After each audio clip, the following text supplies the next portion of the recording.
صار اخر الصيف وبلش موسم الذرة، ما فيكن غير ما تنتبهوا على هالخضرة ملاية السوق. اليوم رح نعمل أكلة لاتينية اسمها الاسكيتس، موجودة بكل شوارع المكسيك.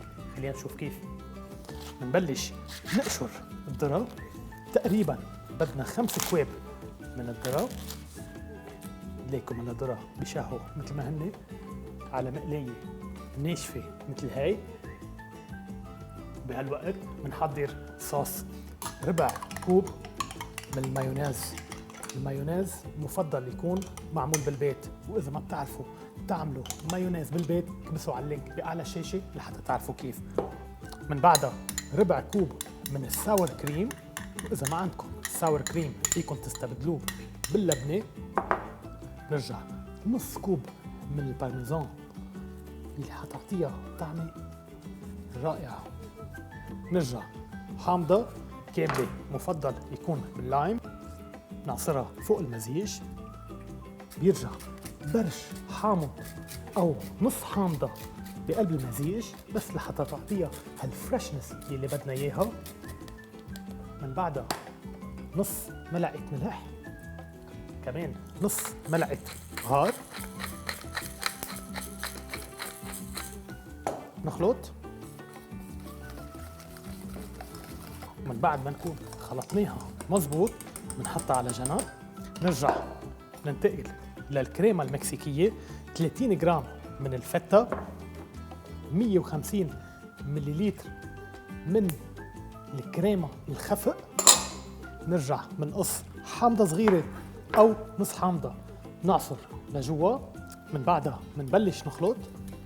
بنجرب الفتة نمزجها قد ما فينا بالمزيج وشوفوا من التكستشر صار عنا. وهيك بنكون كمان خلصنا الكريمة المكسيكية على جنب.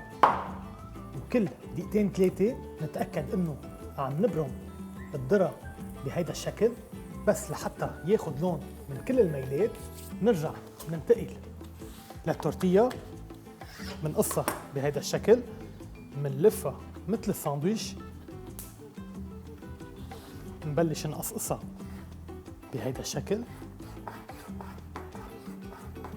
وهيك بنكون عملنا نودلز او سباجيتي من هالتورتية.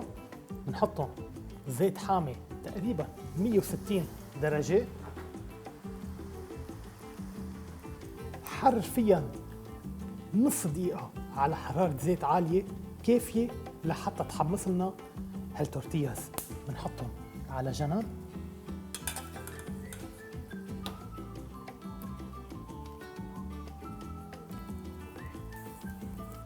بعد ما يكون استوى هالذرة واخذ لون من كل الميلات بنحطه عنا على الطاولة ونبلش نقشره. من بعد ما نكون قشرنا كل الذرة بهالطريقة بنحط 30 جرام من الزبدة كمان بنفس المقلاية. بنزيد عليهم حصين من الثوم، وأول ما تذوب الزبدة وتعطي شوية لون لهالثوم بنزيد الذرة مثل ما هو. نخلط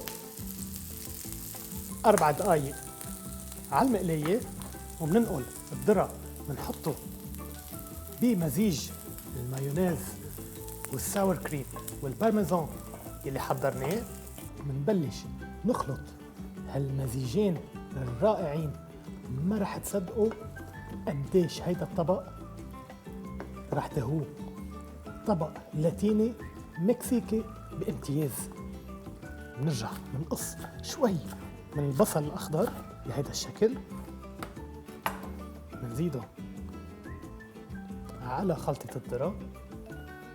مكونات كلها خلصت وما ضل غير نحطها بقلب طبق مميز.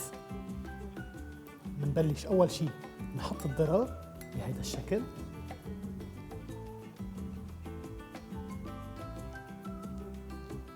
من بعدها ما بتزبط بلا شوي من كبيس الهالابينيو فوقه شوي من الكزبرة،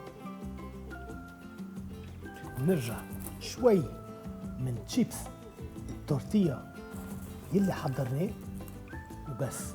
شوفوا ملا ألوان عنا، ما بتصدقوا تكستشر الغريبة العجيبة يلي حتطلع لكم.